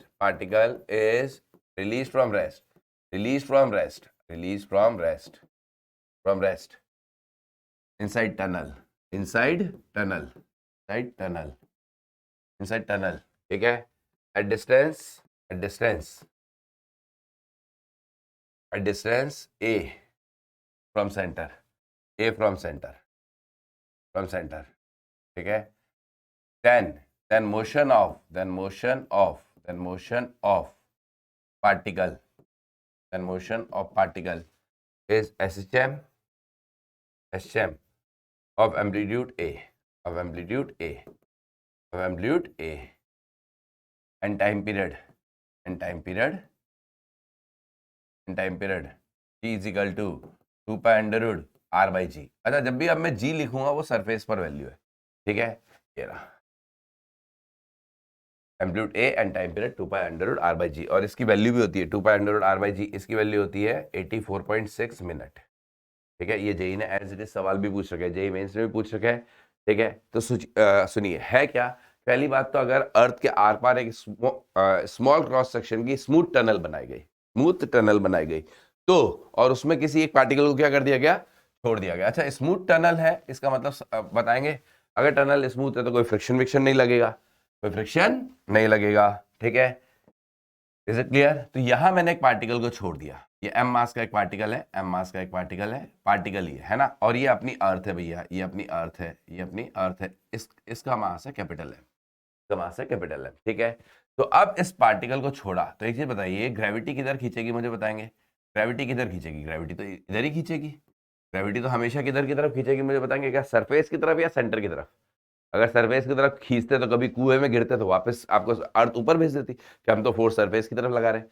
अच्छा, मान लीजिए कुएं में गिरे, तो आपने कहा फिर तो हम वापस सरफेस की तरफ, क्योंकि बच्चे कहते हैं सरफेस की तरफ, क्यों सरफेस की तरफ, तो फिर तो कुएं में जाते ही वापस ऊपर आते, नहीं, हमेशा सेंटर की तरफ हमेशा, और नीचे जाने मतलब सेंटर की तरफ। अब ये फोर्स आएगा कितना, अगर मैं इसकी डिस्टेंस मान लूं, मैंने जनरल डिस्टेंस मान ली, अभी ये कितने डिस्टेंस पर है, x। अच्छा, छोड़े कितने डिस्टेंस है, a डिस्टेंस से छोड़ा है, मतलब यहां से छोड़ा है, यहां से छोड़ा है इसको, यहां से इनिशियल वेलोसिटी 0 थी, यहां से कितने डिस्टेंस में बताएंगे, a डिस्टेंस पे छोड़ा है ना।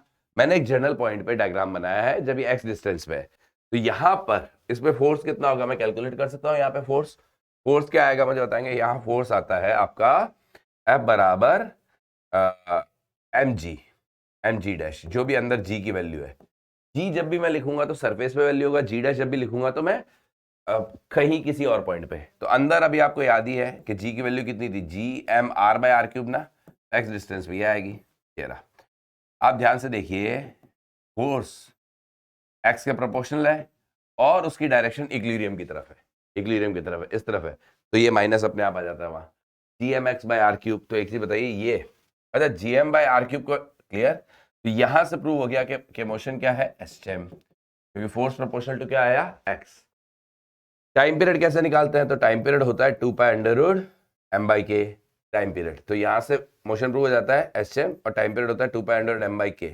तो मैं तो टाइम पीरियड सीधा ही लिख देता हूँ, क्योंकि ऑब्वियसली बात है एचएम अभी नहीं सिखा सकता, तो टाइम पीरियड सीधा आता है इसका 2π√r/g, r/g, ठीक है, r/g, टाइम पीरियड 2π√r/g। भाई चैप्टर पढ़ा रहा होता तो ऑब्वियसली बात है ये सब सिखाते चलता हूँ मैं, लेकिन ये तो शॉर्ट क्विक रिविजन है ना, ठीक है। ये रहा 2π√r/g, ठीक है। इसकी वैल्यू मैंने आपको पहले ही बता दी, 84.6 मिनट होती है, 84.6 मिनट होती है।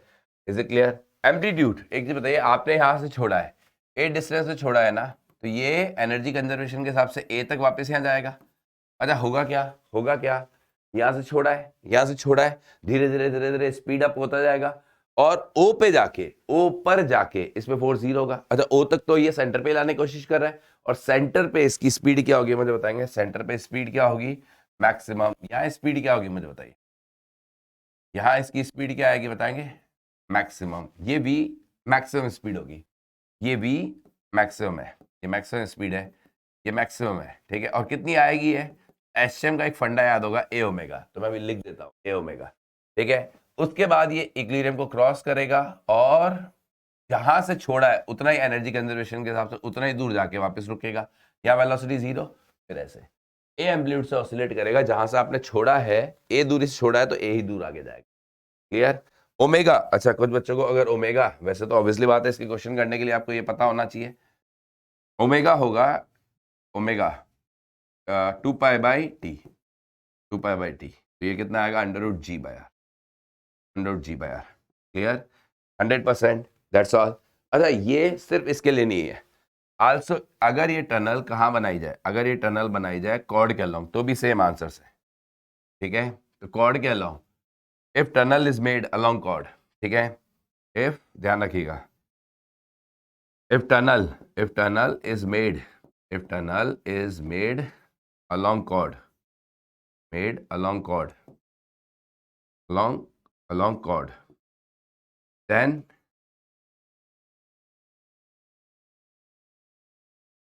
chord, then also have same answer, also have same answer, same result, और इसमें भी पार्टिकल को छोड़ दो तो वही रिजल्ट आएगा। Is it clear? तो ये तो जेई ने पूछा भी है। अब कई बच्चों को ये लगेगा सर यहाँ से एचएम से टाइम पीरियड कैसे लाए सर, ये बताइए। तो एक्चुअली ग्रेविटेशन पूरा चैप्टर पढ़ाते हैं यार हम, तो 5 लेक्चर की चीज को सिर्फ रिवाइज कर रहा हूँ मैंने तो आपको फोर्स फिर भी बता दिया, फोर्स बता दिया, टाइम पीरियड बता दिया, ओमेगा बता दिया, ठीक है। तो ये तो एक रिविजन है, ये एक रिविजन है, मैं फिर बोल रहा हूँ, ठीक है। क्योंकि भाई ये सारे क्वेश्चन हमें पता है बच्चों के दिमाग में आते हैं, तो हम इसे पढ़ाते वक्त एंटरटेन करते हैं, खुद ही बताते हैं, लेकिन ऑब्वियसली बात है यहाँ नहीं बता सकते, यहाँ मेरे मन में आया ये बता दूं, लेकिन ऑब्वियसली बात है फिर ये वीडियो चला जाएगा 8 घंटे का, ठीक है। चलिए, तो अब है एस्केप वेलोसिटी, अगला है अपना एस्केप वेलोसिटी। एस्केप वेलोसिटी क्या होती है? तो देखिए एस्केप वेलोसिटी का मतलब है कि अर्थ से आप एक पार्टिकल को फेंके, एक पार्टिकल को फेंके और इतनी स्पीड से फेंके कि वो वापस लौट के ना आए, वापस लौट के ना आए। एस्केप वेलोसिटी क्या होती है सबको पता है, एस्केप वेलोसिटी होगी minimum speed, minimum speed, minimum speed with which particle is, with which particle is क्या, particle is projected up, such that it never return back, ठीक है। Is it clear? तो ये वापस ना लौट के आए, ठीक है। ये मिनिमम स्पीड है, मतलब इससे ज्यादा स्पीड होगी तो भी एस्केप करेगा, इससे कम होगी तो लौट के आएगा कभी ना कभी। तो ये एस्केप वेलोसिटी वीई लिखी है। तो ग्रेविटेशन फील्ड कहां तक माना जाता है, ध्यान रखिएगा, ग्रेविटेशन फील्ड माना जाता है इनफाइनाइट तक। तो एक्चुअली आप इतनी स्पीड से फेंकोगे जस्ट इनफाइनाइट पे पहुंच जाए, जस्ट इनफाइनाइट। अच्छा उससे ज्यादा स्पीड से फेंकोगे तो इनफाइनाइट पे पहुंचेगा कुछ स्पीड के साथ। इनफाइनाइट मतलब बहुत दूर, इनफाइनाइट मतलब बहुत दूर। तो ये मान लीजिए बहुत दूर चला गया इनफाइनाइट डिस्टेंस में, और यहां जाके इसकी स्पीड को मैंने क्या कर दिया, 0। क्योंकि बच्चों का होता है सर यहाँ 0 क्यों किया, क्योंकि मुझे सिर्फ मिनिमम काम करना है, उतना ही काम करना है जितना चाहिए। तो ये मिनिमम स्पीड है, जस्ट यहाँ ला जाके 0 कर दिया। अच्छा इसमें और स्पीड बढ़ा दूंगा तो यहाँ स्पीड और बढ़ जाएगी, ठीक है। अब इसमें यहाँ बेसिकली क्या सीखते हैं हम, energy conservation. k1 + u1 = k2 + u2। Initial kinetic energy कितनी है, 12 mve²। पोटेंशियल है जी, पोटेंशियल है जी, तो दो पार्टिकल्स की पोटेंशियल है जी। अच्छा अर्थ का मास ध्यान रखिएगा m है, कैपिटल M। अर्थ का मास कितना है, कैपिटल M। अर्थ का मास है कैपिटल M, ठीक है, और रेडियस है r, ठीक है। तो कैपिटल एम, तो पोटेंशियल एनर्जी क्या लिखूंगा मुझे बताएंगे? Potential energy G m1 m2/r। अच्छा, दो पार्टिकल्स की, इसको अच्छा अर्थ सरफेस के बाहर है, पॉइंट बाहर है, तो मैं पूरा मास सरफेस में मान सकता हूं। तो कितना? -G m capital R equals to final infinite पे पहुंचाना है और इनफाइनाइट पे ले जाके पोटेंशियल जी को कर देना है 0। यहां से एस्केप वेलोसिटी क्या आएगी? यहां से एस्केप वेलोसिटी आप निकालिए, वो आएगी √2gm/r, √2gm/r, या इसमें ऊपर नीचे कैपिटल आर से मल्टीप्लाई कर दूं तो ये बन जाता है √2gr। ये आती है अर्थ के लिए 11.2 किलोमीटर पर सेकेंड। ठीक है, ये वैसे कोई प्रैक्टिकल डेटा नहीं है, मैं पहले भी बता चुका हूँ। प्रैक्टिकल, अच्छा इसमें आपको तो नहीं बताया, ऑब्वियसली बात है। ठीक है, हाँ, प्रैक्टिकल डेटा नहीं है। ऐसा नहीं होता कि आप किसी को 11.2 किलोमीटर पर सेकेंड से फेंके तो अर्थ से एस्केप कर जाएगा। एयर रेजिस्टेंस है, हमने एयर रेजिस्टेंस इग्नोर किया है, बहुत सारे फैक्टर्स हैं, तो ये प्रैक्टिकल डेटा नहीं है, अपने अपने लेवल पे डेटा है। √2gm/r, ठीक है, एस्केप वेलोसिटी, और लगाया मैंने क्या है? एनर्जी कंजर्वेशन, और जस्ट पहुंचाने के लिए। अच्छा, और अगर स्पीड एस्केप से ज्यादा हुई तो डैम श्योर ये एस्केप करेगा, ये डैम श्योर एस्केप करेगा। क्लियर? अब है हमारा लास्ट पोर्शन इसमें, satellite motion in circular orbit. तो देखिए, अगर सैटेलाइट, जैसे मान लीजिए अर्थ है, अर्थ के चारों ओर अर्थ का मास कैपिटल है, आर रेडियस में एक सैटेलाइट घूम रहा है, आर रेडियस में एक सैटेलाइट घूम रहा है, तो उसकी क्या क्या बातें हमें पता होनी चाहिए। ठीक है, तो अर्थ कैपिटल एम मास है और सैटेलाइट एम मास का सैटेलाइट उसके चारों ओर v स्पीड से घूम रहा है। ठीक है, तो आपको पता है। अच्छा, इसमें भी जेई के सवाल है, और कैसे सवाल है ध्यान रखिएगा, इसमें ट्विस्टेड सवाल है। तो पहला सवाल की मैं बात कर लेता हूँ, ऐसे देते हैं, जेई मेंस जेई एडवांस दोनों। यहाँ मान लीजिए अर्थ है, यहाँ मान लीजिए एक सैटेलाइट है, यहाँ एक सैटेलाइट और है, यहाँ एक सैटेलाइट और है, यहाँ एक सैटेलाइट और है। अब जानबूझ के उन्होंने ऐसे दे दिया, और सबकी स्पीड v है, सबकी स्पीड v है, बताइए इसकी स्पीड बताइए। तो बच्चे कहते हैं सर ये कैसे करें? स्पीड का फॉर्मूला तो अभी आप लिखाओगे, मैं स्पीड इसीलिए इसका बोलूंगा, स्पीड का फॉर्मूला आता कैसे। देखिए, अगर कोई सर्कुलर ऑर्बिट, हेडिंग इसीलिए लिखिए सर्कुलर ऑर्बिट, अगर कोई सर्कुलर ऑर्बिट में घूम रहा है तो आपको एक चीज बहुत कंफर्म होनी चाहिए कि सेंट्रीपिटल फोर्स की इक्वेशन लिखनी आनी चाहिए। तो अगर मुझे बताइए इस पे नेट फोर्स क्या होगा? Gmm/r², Gmm/r², ये किसके बराबर होगा मुझे बताएंगे? mv²/r। ये किसके बराबर होगा? mv²/r, mv²/r। क्लियर? तो यहां से आपको v एक लाइन में मिलेगा, v एक लाइन में मिलेगा, क्या मिलेगा मुझे बताएंगे? √gm/r, √gm/r। इसे बोलते हैं ऑर्बिटल स्पीड। ये है आपकी ऑर्बिटल स्पीड, ऑर्बिटल स्पीड। तो अब मुझे बताइए इस टाइप के क्वेश्चंस में क्या डील करोगे? फिर इस टाइप के क्वेश्चन में क्या डील करोगे? और ये जेईई मेंस जेईई एडवांस दोनों को पसंद है, जेईई मेंस तो करता रहता है ये।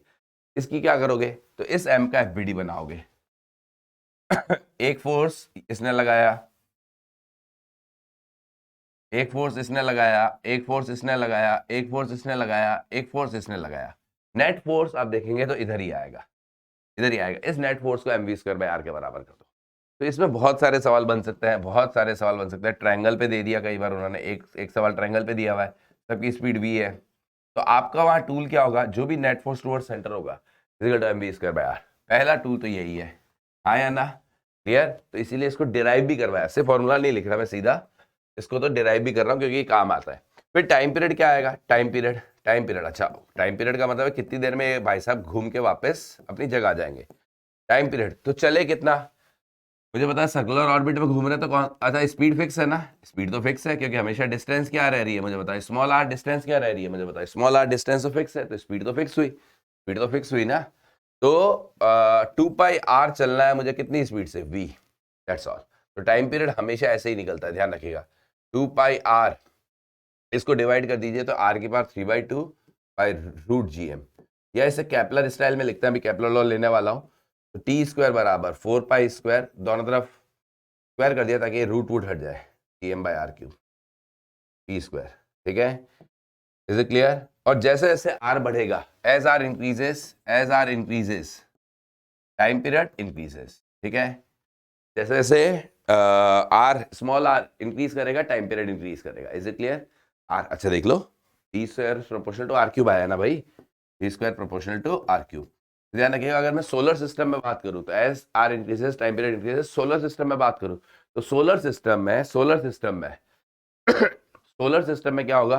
सोलर सिस्टम में सबसे कम टाइम पीरियड किसका होगा? मरकरी का, क्योंकि उसकी रेडियस सबसे कम है। फिर वीनस का, फिर अर्थ का, अपनी एक्सिस पे घूमने का नहीं, सन के अबाउट घूमने का। अच्छा वो भी तो सैटेलाइट है। अगर बीच, अच्छा ध्यान रखिएगा हमेशा जो भी फॉर्मूले लिखे इसमें बीच बीच वाला मास कैपिटल एम है और घूमने वाला स्मॉल एम है। कभी अर्थ का मास भी स्मॉल एम हो सकता है, अगर यहाँ सन आ जाए या अर्थ आ जाए तो ऑब्वियसली बात है कि ये स्मॉल एम हो जाएगा, ये कैपिटल एम। ये रूल याद रखिएगा ग्रेविटेशन में, सारे फॉर्मूले में कैपिटल एम बीच वाला मास है। वो सन भी हो सकता है, अर्थ भी हो सकता है, एक ब्लैक होल हो सकता है। जैसे जेई का सवाल आया था कि सन ब्लैक होल के चारों ओर चक्कर काट रहा है, तो सन का मास स्मॉल है क्योंकि सन चक्कर काट रहा है। किसके अराउंड काट रहा है? ब्लैक होल, तो कैपिटल है, क्योंकि हमने सारे फॉर्मूले में कैपिटल एम के टर्म में लिख रहा हूं इसलिए। तो अब सबसे कम टाइम पीरियड किसका होगा? मर्करी का, क्योंकि उसकी रेडियस सबसे कम है। और ऐसे आप जाते जाओगे, सैटर्न है, जुपिटर है, मार्स है, यूरेनस है, नेपच्यून है, तो जैसे जैसे दूर जाओगे टाइम पीरियड बढ़ेगा। Damn sure, damn sure time period बढ़ेगा। हाँ अपनी एक्सिस पे घूमना अलग चीज है, सन के अबाउट घूमने में तो फिक्स है। ठीक है, अब तो मिनिमम टाइम पीरियड क्या आ सकता है? मतलब minimum time period, minimum time period, तो मिनिमम टाइम पीरियड ध्यान रखिएगा, मिनिमम टाइम पीरियड जो आ सकता है, minimum to minimum time period, तो आप around earth, around earth, earth के अराउंड मिनिमम से मिनिमम टाइम पीरियड क्या आ सकता है? ये भी सवाल आता है, तो ध्यान रखिएगा इस स्मॉल आर को कैपिटल आर के बराबर कर सकते हो। आप बोलेंगे सर क्यों? मैं इस ऑर्बिट को कम करता जाऊं करता जाऊं करता जाऊं, एक ऑर्बिट ऐसा ही तो होगा जिसमें बस मैं सन के सरफेस, अर्थ के सरफेस पे घूम रहा हूं भैया। इसके बाद तो मैं अर्थ के अंदर चला जाऊंगा, वो तो पॉसिबल है ही नहीं, फिर तो सरफेस, अर्थ के अंदर कैसे जाएंगे? ठीक है, तो अर्थ की सरफेस तक जा सकते हो बस। तो वो मिनिमम टाइम पीरियड भी क्या आता है मुझे बताएंगे? टी मिनिमम का स्क्वायर बराबर आएगा 4 pi square capital R cube by G M, है ना। या टी मिनिमम कितना आ जाएगा? यहाँ से टी मिनिमम निकाल लो। अच्छा कैसे? मैंने स्मॉल आर की जगह कैपिटल आर रख दिया था। 2 पाई, टी मिनिमम क्या आएगा? मिनिमम टाइम पीरियड, तो टी मिनिमम आता है यहाँ से 2 pi under root R cube by G M, या आप कह सकते हो ये भी वही बन जाता है 2 pi under root R by G, और इसकी वैल्यू भी वही आती है अर्थ के लिए, तो कितनी? 84.6 मिनट। तो मिनिमम टाइम पीरियड की लिमिट है। अच्छा क्या मैक्सिमम की कोई लिमिट है? मैक्सिमम तो टी मैक्सिमम की कोई लिमिट नहीं है, टी मैक्सिमम तो इनफाइनाइट होगा। टी मैक्सिमम कितना होगा मुझे बताएंगे? इनफाइनाइट। मैक्सिमम तो इनफाइनाइट है, मैक्सिमम की कोई लिमिट नहीं है। क्यों? आप आर बढ़ाते जाओ तो टाइम पीरियड बढ़ता जाएगा। जैसे मून का 30 डेज के करीब है तो उसकी डिस्टेंस ज़्यादा है, और उससे दूर होता तो उसका टाइम पीरियड अलग होता। क्लियर? ठीक है, इसी को हम एक पेज और कॉपी कर लेते हैं क्योंकि हमें अभी इसमें कुछ छोटा सा काम और करना है। ठीक है चलिए, तो ये रहा, अब ये हो गया। अब इसमें है, अब इसमें क्या है? अच्छा ये सारे नोट्स एज इट इज मिलेंगे आपको। कई बार बच्चों को लग रहा होगा सर मिटा दिया आपने। नहीं मिटाया नहीं भैया, एक पेज कॉपी कर दिया। ये देखो जादू है ना, टेक्नोलॉजी का फायदा उठाया जाए। अब इसमें एनर्जी भी लिख रहा हूँ। एनर्जी, एनर्जी क्या आएगी ध्यान रखिएगा? Energy, energy of satellite, energy of satellite. अगर सैटेलाइट की एनर्जी लिखी जाए तो एनर्जी ऑफ सैटेलाइट। ठीक है, तो टोटल एनर्जी लिख रहा हूँ, टोटल एनर्जी। ठीक है, क्या आएगी? पहली तो kinetic energy, kinetic energy, kinetic energy क्या आएगी? काइनेटिक एनर्जी, तो काइनेटिक एनर्जी जो आएगी that is half M V square. आप वी की वैल्यू रख दीजिए हाफ एम, वी कितना था अपना? Root G M by R, root G M by R. तो यहाँ से काइनेटिक एनर्जी कितनी आ गई? ध्यान रखिएगा G M M by 2 R, G M M by 2 R. Is it clear? हाँ या ना? That's all. Second potential energy, second potential energy, potential energy, potential energy, potential energy U क्या आती है? तो minus G M M by small R, that's all.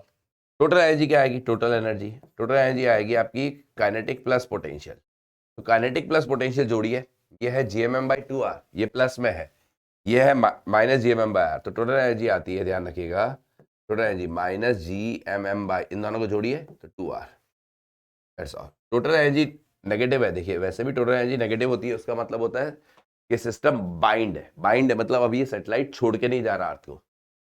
आपको कितनी energy चाहिए होगी? अगर कोई पूछे कितनी एनर्जी चाहिए होगी इसको यहां से भगाने के लिए, तो इसको बस इसको जीरो कर दो, तो G M M by 2 R energy चाहिए। ठीक है, ये आर के टर्म में यही रिलेशंस होते हैं कि आर की टर्म में अगर लिख रहे हैं तो टोटल एनर्जी अगर नेगेटिव आई तो ये बाइंडिंग एनर्जी कहलाती है, बाइंडिंग एनर्जी है, बाइंडिंग एनर्जी इसका नेगेटिव। बाइंडिंग एनर्जी का मतलब होता है कितनी एनर्जी से बाइंड है, कितनी गरीबी में है। भाई दो लोग साथ रह रहे हैं, दोनों पे उधार है, इसलिए जैसे ही दोनों के पास पैसे आ जाएंगे भाग जाएंगे। ठीक है, तो दोनों के बीच में कोई मतलब है, दोनों को एक दूसरे की जरूरत है, इसलिए साथ रह रहे हैं। Minus G M M by 2 R तो नेगेटिव। क्लियर? बाइंडिंग एनर्जी होती है। अच्छा, इस पॉइंट पे एस्केप वेलोसिटी कितनी होगी, यहाँ पर एस्केप कितनी होगी, यहाँ ऑर्बिट की स्पीड कितनी है मुझे बताइए, √gm/r। एस्केप इस पॉइंट से निकालेंगे तो वही एस्केप हम लिख चुके हैं √gm/2r, मतलब आप ऑर्बिटल वेलोसिटी का कितने टाइम्स, √2 टाइम्स, ऑर्बिटल वेलोसिटी का √2 टाइम्स कर दीजिए, तो √2 टाइम्स कर देंगे तो ये भाग जाएगा। अच्छा, √2 टाइम कर दोगे तो स्पीड को √2 टाइम्स करोगे तो काइनेटिक एनर्जी डबल हो जाएगी, डबल हो गई मतलब gmm/2r की जगह gm/r आ गया। अब जोड़िए दोनों को तो 0 आ रहा है, तो वही तो मैंने बोला है, बाइंडिंग एनर्जी, टोटल एनर्जी को 0 कर दो, भाग जाएगा। दूसरा तरीके से बताया। अब एक और आता है आपका जियोस्टेशनरी सैटेलाइट। जियोस्टेशनरी सैटेलाइट क्या होता है कि जिसका जिसका मान लीजिए अर्थ, मान लीजिए एक्सिस ऐसे मान लो, अर्थ अगर ऐसे घूम रही है, अर्थ ऐसे घूम रही है, तो ये सैटेलाइट भी ऐसे ही घूमे और हमेशा एक ही पॉइंट के ऊपर बना रहे, एक ही पॉइंट के ऊपर बना रहे। जैसे अर्थ ऐसे घूम रही है, ये भी इसके साथ साथ ऐसे घूमता रहे, मतलब हमेशा उस पॉइंट के ऊपर। या स्टेशनरी सैटेलाइट बोलते हैं इसको, स्टेशनरी सैटेलाइट या जियो स्टेशनरी। जियो मतलब अर्थ के लिए काम आ जाता है ना। जियो, ये इसमें वो वाला जियो वाला नहीं है, जियो की सिम वाला जियो नहीं है ना, ठीक है।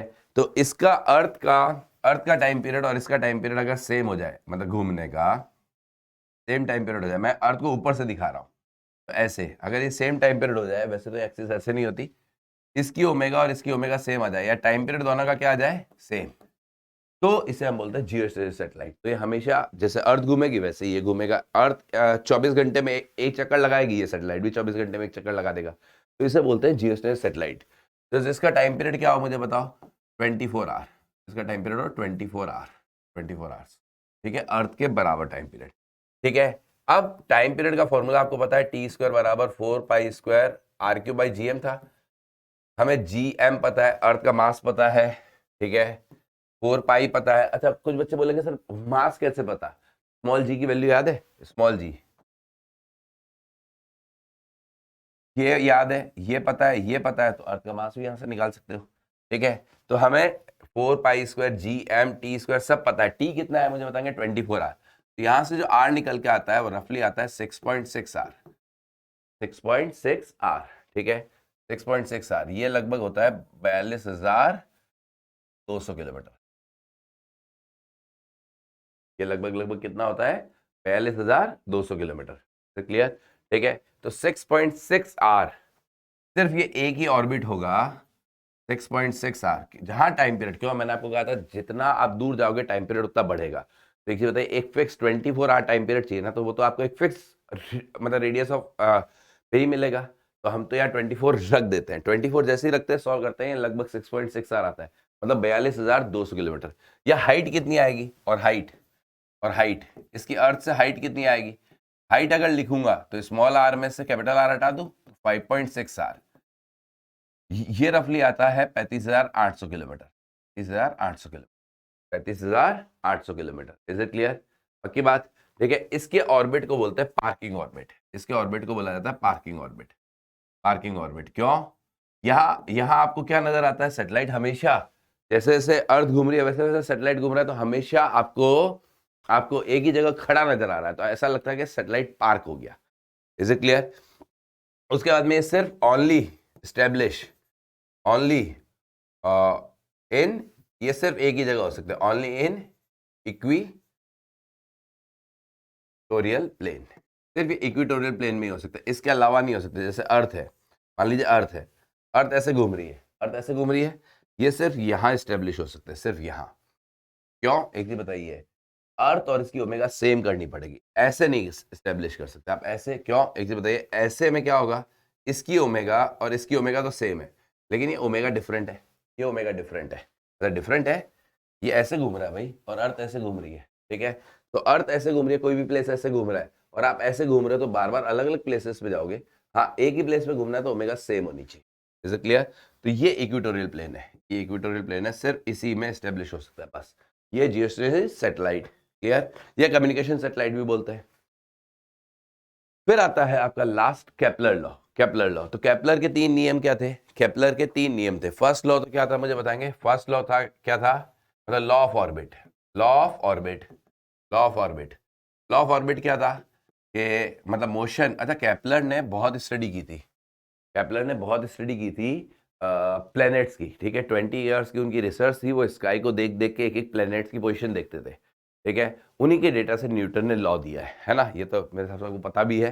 ठीक है, अभी मतलब लॉ ऑफ ऑर्बिट क्या कहता है कि motion of planet around sun, planet around sun, और ये एक्सपेरिमेंटल लॉस है, उन्होंने 20 साल तक स्काई को स्टडी किया कि कौन सा प्लेनेट कहाँ है क्या है, उसके हिसाब से दिया है। ठीक है, और न्यूटन को इनके डेटा से बहुत हेल्प मिली थी। तो motion of planet around sun is either in circular orbit, in circular orbit, in circular orbit. अगर सर्कुलर ऑर्बिट है तो sun is at centre, sun is at centre, at centre. ठीक है, और इन इलिप्टिकल ऑर्बिट, और इन इलिप्टिकल ऑर्बिट, और इन elliptical orbit, और उसमें कहाँ होगा, sun is at one focus, one focus. ठीक है, वन फोकस, ध्यान रखिएगा।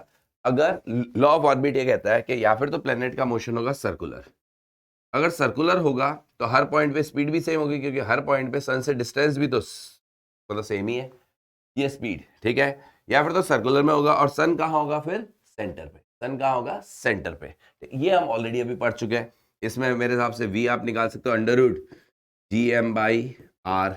ठीक है, और टाइम पीरियड मैंने बता ही दिया 4π² r³/gm। ये सर्कुलर ऑर्बिट। अच्छा, आप तो बोले सर आपने सैटेलाइट पढ़ा था, एक ही बात है, अर्थ के अराउंड सैटेलाइट घूमे या सन के अबाउट प्लेनेट घूमे, बात एक ही है। ठीक है, अच्छा, इसका मास कैपिटल M होगा और इसका मास स्मॉल। अब अगर इलिप्टिकल ऑर्बिट है, इलिप्टिकल ऑर्बिट है तो इसकी स्पीड हर जगह वेरिएबल होगी, इसकी स्पीड वेरिएबल होगी। इसकी स्पीड क्यों, क्योंकि सन से डिस्टेंस भी तो क्या हो रही है मुझे बताएंगे, सन से डिस्टेंस भी तो क्या कर रही है मुझे बताइए, वेरी कर रही है नहीं कर रही है। ये और ये डिस्टेंस अलग अलग है, ये डिस्टेंस और ये डिस्टेंस अलग अलग है। यहाँ जब पहुंचेगा तो प्लेनेट, तो यहाँ स्पीड अलग होगी। ठीक है, क्लियर। तो सन से डिस्टेंस हमारी वेरी करती जा रही है, यहाँ होगा तो कुछ और डिस्टेंस होगी। तो सन कहाँ होगा, इलिप्स के सेंटर पर नहीं, फोकस पे, फोकस पे ध्यान रखिएगा, कहाँ होगा, फोकस पे। तो मैं कुछ चीजें लिख देता हूं, जैसे ये वाली डिस्टेंस क्या कहलाती है, सेमी मेजर एक्सिस। ये वाली डिस्टेंस क्या कहलाती है मेरे हिसाब सबको पता है, सेमी माइनर एक्सिस। ये सेमी मेजर एक्सिस है। अच्छा, फोकस की डिस्टेंस कितनी होती है, ए ई। यहाँ ए होता है, इससे ई होता है सेंट्रिसिटी। जस्ट मैं लिख दे रहा हूँ, काम तो हमारा नहीं आता, आज तक काम तो नहीं आया, लेकिन ठीक है, ए ई। ठीक है, मैंने फोकस बता दिया।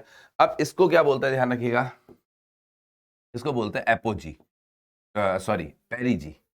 जो सबसे पास वाली जगह होती है उसको हम बोलते हैं पेरीजी, और ये मेरे हिसाब से सबसे दूर वाली जगह है, इसको बोलते हैं एपोजी, इसको बोलते हैं एपोजी, इसको बोलते हैं एपोजी। ये एपोजी और ये पेरीजी, सबसे पास वाली जगह होगी पेरीजी और सबसे दूर वाली जगह एपोजी। किसी इंडियन ने नाम दिया होगा इसलिए जी लगाया आगे, जी, पेरीजी, पेरीपोना जी, एपोजी, आओ जी, है ना। हाँ ठीक है, मजाक कर रहा हूँ।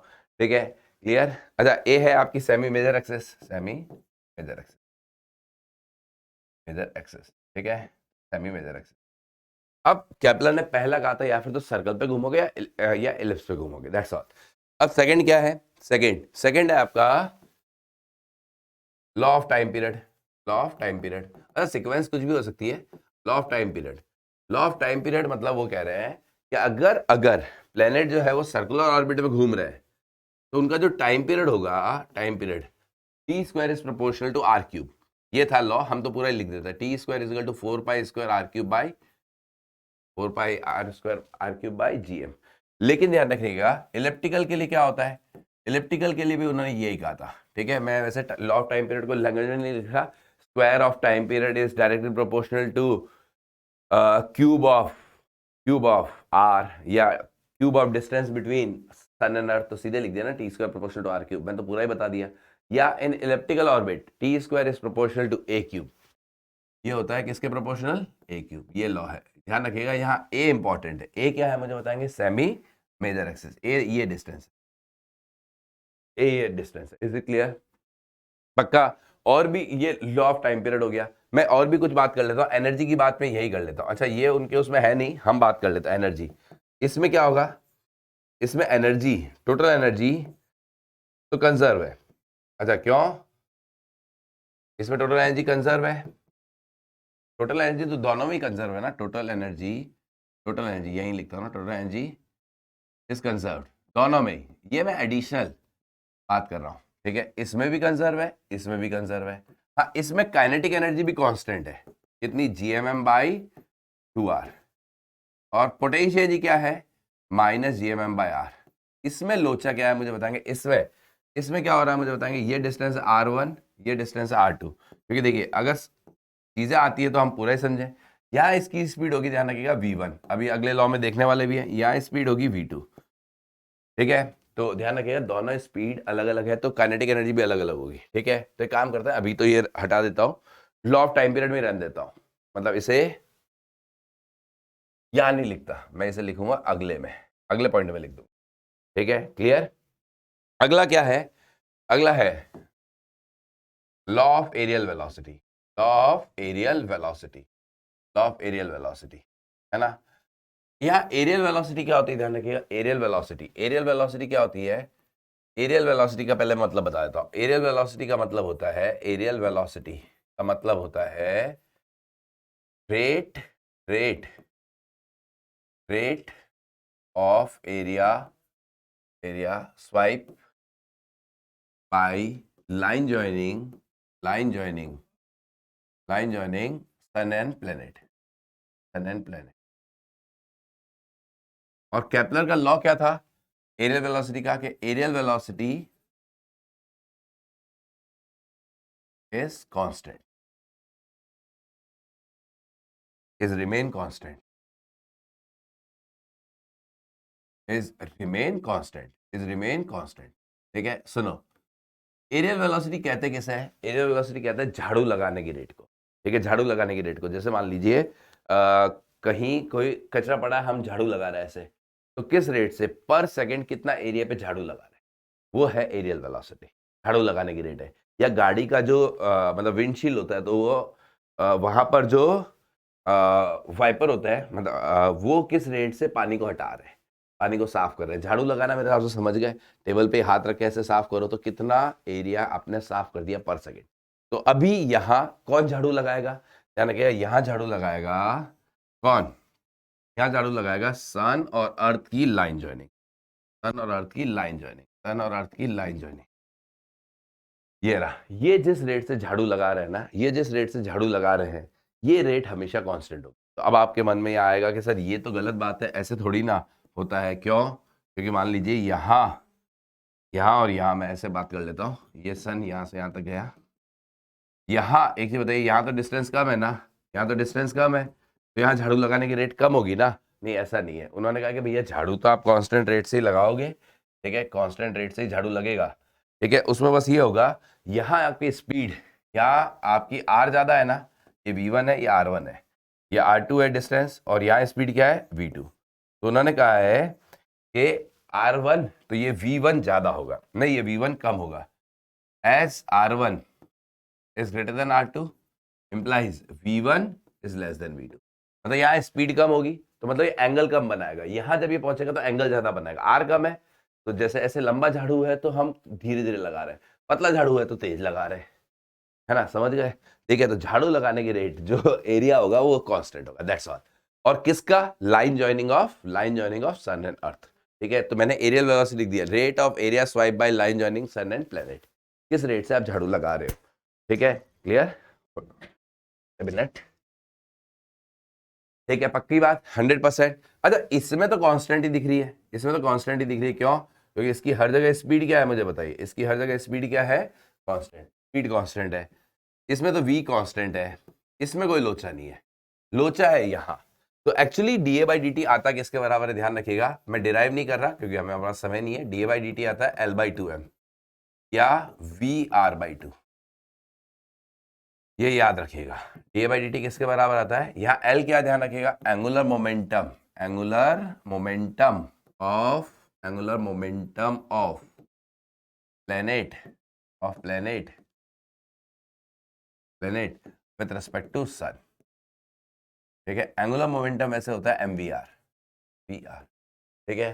तो ध्यान रखिएगा, यहाँ L है angular momentum of planet with respect to sun, sun का मास है कैपिटल M और इसका मास है स्मॉल m, ठीक है।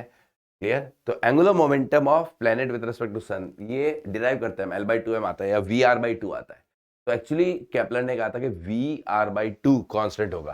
अच्छा, ये याद रखना है da/dt भी, क्योंकि da/dt पे भी सवाल आ जाता है, da/dt बताओ, v और r दे दिया, इससे लगभग सवाल क्या होगा, वैसे V1 R1 इक्वल टू क्या होगा, V2 R2। Is it clear? है ना? यहाँ ऑब्वियसली बात है, आर कम है तो वी ज्यादा है, यहाँ आर ज्यादा है तो वी कम है, ठीक है। अब मैं आपको जो पिछले में बता रहा था वही, टोटल एनर्जी तो दोनों में कंजर्व है, अब मैं एक्स्ट्रा बता रहा हूं।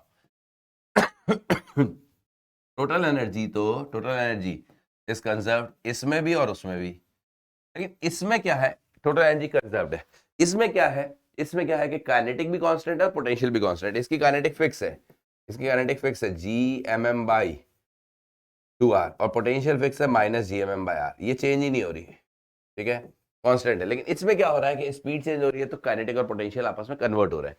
तो मैं यहाँ काइनेटिक लिखूंगा क्योंकि अगर सवालों में काम आए तो half M V T square, और ठीक है, या मैं एनर्जी लिख रहा हूँ, एनर्जी यहाँ काइनेटिक एनर्जी कितनी है, half M V T square plus minus G M M by, तो पोटेंशियल जी लिख रहा हूँ minus G M M by R two बराबर, मैं सीधे एनर्जी कंजर्वेशन की इक्वेशन लिख देता हूँ, क्योंकि इन दो इक्वेशन से अगर कभी सवाल आता है इलेप्टिकल ऑर्बिट तो इन दो इक्वेशन से सॉल्व हो जाएगा, खत्म। हाफ एम कॉन्फिडेंस से, इसीलिए मैं ये एडिशनल भी लिख रहा हूँ एनर्जी। ध्यान रखिएगा, एनर्जी तो कंजर्व है, टोटल एनर्जी तो कंजर्व है, हाँ, बस काइनेटिक और पोटेंशियल चेंज हो रही है। यहाँ क्या ज्यादा है मुझे बताओगे, स्पीड ज्यादा है ना, तो काइनेटिक ज्यादा है तो पोटेंशियल कम हो जाएगा। आप बोलोगे सर कम कैसे, R2 कम है, माइनस लगा है बेटा, और वहां पर काइनेटिक कम होगी तो पोटेंशियल ऑटोमेटिक ज्यादा हो जाएगी, क्योंकि R ज्यादा है तो ये टर्म छोटी आएगी, लेकिन नेगेटिव में छोटा मतलब बड़ा नंबर, दैट्स ऑल। चलिए, तो आई थिंक मैंने ग्रेविटेशन का सब कुछ आपको एक क्विक रिवाइज करवा दिया, माइंड मैप करवा दिया, सब कुछ हमने कवर कर लिया, ठीक है, क्लियर। तो एक अच्छा सा एट ए ग्लांस आपका रिवीजन हो गया होगा। Best of luck, wish you all the best of luck for your exam, ठीक है। और ग्रेविटेशन के PYQs कर लो। देखिए, मैं हमेशा बोलता हूं, अगर आपको जेईई मेंस की स्पेशल तैयारी करनी है अब, तो वही लड़ाई लड़ो। अब आप मान लीजिए इरोडो करने बैठे हो ग्रेविटेशन के रिवीजन में, या क्रूटो करने बैठे हो, शेल्नो करने बैठे हो, या चांद की किताब कर रहे हो, या मंगल की किताब कर रहे हो, या एलियन वाली किताब कर रहे हो, या BSc थर्ड ईयर की कर रहे हो, मतलब नहीं, हमेशा प्रैक्टिकल बनो। आप सिर्फ 2022 के पहले PYQs कर लो, या 2021 के QIs कर लो, माइंड मैप देखने के बाद ग्रेविटेशन। पहले तो चैप्टर पढ़ा हुआ होना चाहिए, फिर माइंड मैप ने सब रिवाइज कर दिया, उसके तुरंत बाद PYQs कर लो, खेल ही खत्म हो जाता है, ठीक है। Tata, bye bye, see you again, फिर मिलते हैं कभी, बाय।